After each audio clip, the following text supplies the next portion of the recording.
Tanisha Garner, come on down.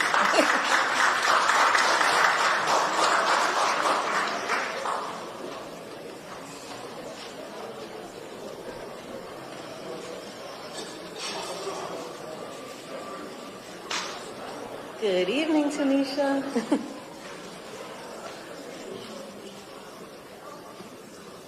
Good evening, Tanisha. Thank you for joining us. Good evening. Would you tell the audience about your background and why you feel you are best suited to be Newark's next mayor? Good evening, everyone. My name is Tanisha H. Garner. My middle name is Hafiza, and Hafiza in Arabic means guardian and protector. I have been doing this all my life. Ever since I was a little girl, I used to always fight for the underdog. And also, I'm also a community organizer. The last thing I did recently was actually took the city planning board to court because they changed the zoning law for developers. It went from, it was called the Riverfront Redevelopment Plan, and it went from 12 stories. And they changed the zoning law from 12 stories to 226 buildings and 230 buildings in the beginning of the Ironbound. And I know many of you are familiar with Terrell Homes. I also fought for Terrell Homes. I remember staying to 12 o'clock midnight fighting for those residents because they needed a community benefits agreement of only $25,000. It was supposed to be two phases. One phase was for the seniors, and the second phase was supposed to be for the families. They never built a second phase. And the senior building, it wasn't like you got a one-for-one replacement. And if y'all are familiar with Newark housing, a lot of our properties have been demolished, and we have not received a one-for-one replacement. So this is a major concern. And also, before that, I was part of Vista AmeriCorp. And Vista AmeriCorp, I was a tenant organizer. I was the liaison between the federal, which was HUD. I also dealt with different owners of the buildings and also residents.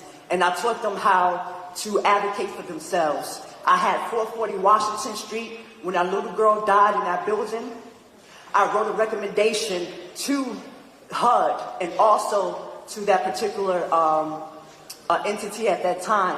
And I asked them for each floor that they had respirators on there. I also fought for Aspen River Park apartment residents where there was mold, and I had to fight for seniors, and I ended up getting a relocation.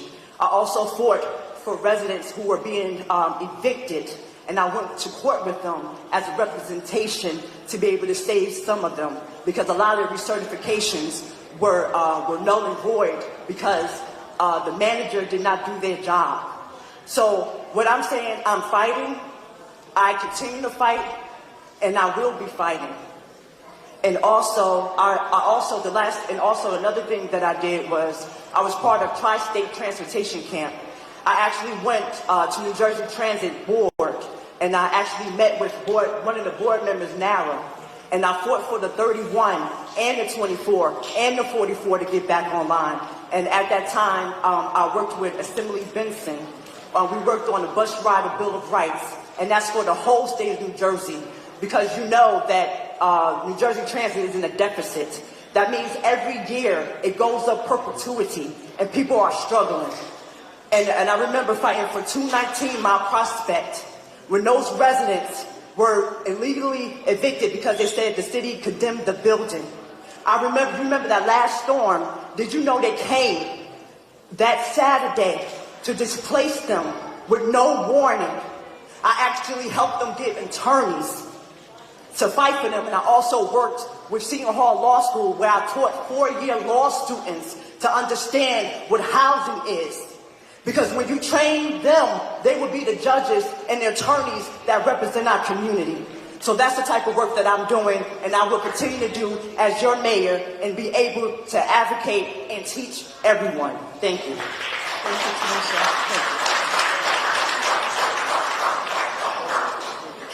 Thank you. All right. Tanisha, you chose public safety. So Newark has made progress in public safety and recently emerged from 9 years of... Sure. Can we get silence in the back, please? Thank you.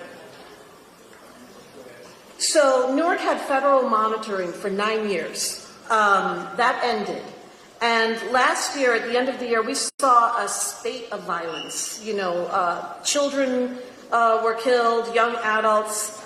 How would your administration build on the progress while also addressing the violent crime and protecting Newark's youth? You know, it's so sad because I know we had a lot of boys and girls clubs and a lot of children had a lot of activities. So what you have to do is keep their mind and their spirit alive. So we need to talk to them personally to understand what they need. I remember I also was part of Rosentide Capital, and so basically they helped low-income entrepreneurs. And I also have a business called Chosen Designs where I make custom-made jewelry and also t-shirts. And when I did that, when I graduated, I remember this young brother, he got killed at higher court.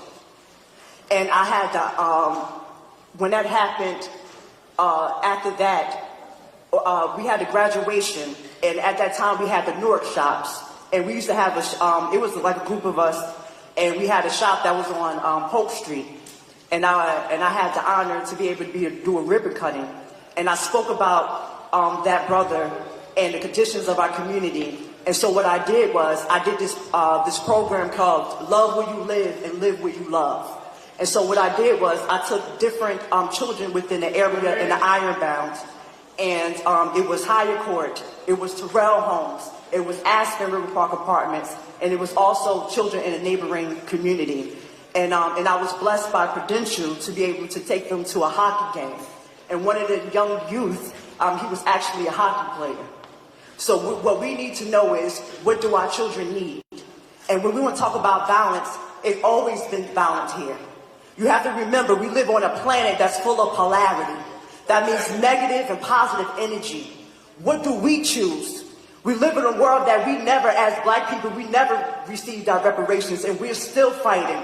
We help open doors through our civil rights for others to understand, to be able to have a mechanism of some type of freedom.